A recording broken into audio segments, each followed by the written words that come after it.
नमस्ते, म सुरेश कुमार बान्थवा, फिदिम नगरपालिका वडा नम्बर 14 सुकेपोखरी, म यहाँ स्थानीय। अब अहिले चाहिँ लामो समय भयो हिउँ नपरेको होइन। यो 77 सालदेखि चाहिँ हिउँ नपरेको कारण यहाँ चाहिँ अब उत्पादनमा पनि कृषि उत्पादनमा पनि कम भइराखेको छ। अर्को कुरा के छ भने जलवायु परिवर्तनको चाहिँ ठुलो असर हो भन्ने कुरा चाहिँ मेरो बुझाइ र सबैको बुझाइ चाहिँ त्यस्तो हो भन्ने कुरा लागेको छ। हिउँ नपर्नुको कारण चाहिँ तपाईँको अब बढ्दो तापक्रम होइन, अनि बढ्दो तापक्रमको कारण चाहिँ हिउँ परिराखेको छैन। हिउँ नपरेपछि यहाँ हाम्रो यस क्षेत्रको चाहिँ अब जमिनहरू खुकुलो हुन सक्दैन। खुकुलो नभइसकेपछि उत्पादनमा चाहिँ कमी भइराखेको छ। अनि त्यो सँगसँगै यो क्षेत्र चाहिँ पर्यटकीय क्षेत्र भएको हिसाबले यहाँ चाहिँ अब हिउँ नपरिसकेपछि अब आन्तरिक तथा बाह्य पर्यटकहरूको आगमन चाहिँ एकदमै न्यून भएको छ।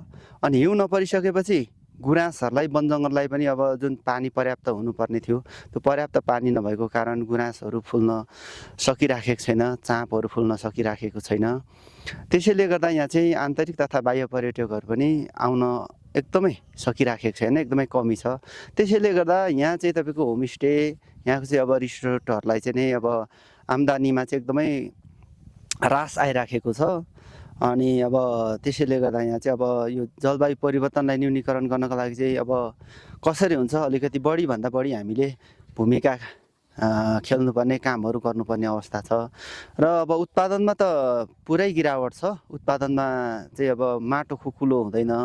अर्को कुरा चाहिँ अब भने जस्तो चाहिँ अब यहाँ त्यो हिउँले चाहिँ अब बाली नालीलाई नष्ट पार्ने किराहरू चाहिँ मर्थ्यो। त्यो किराहरू चाहिँ तपाईँ सक्रिय भएर चाहिँ अब खेतीलाई असर गरिराखेको स्थितिहरू छ।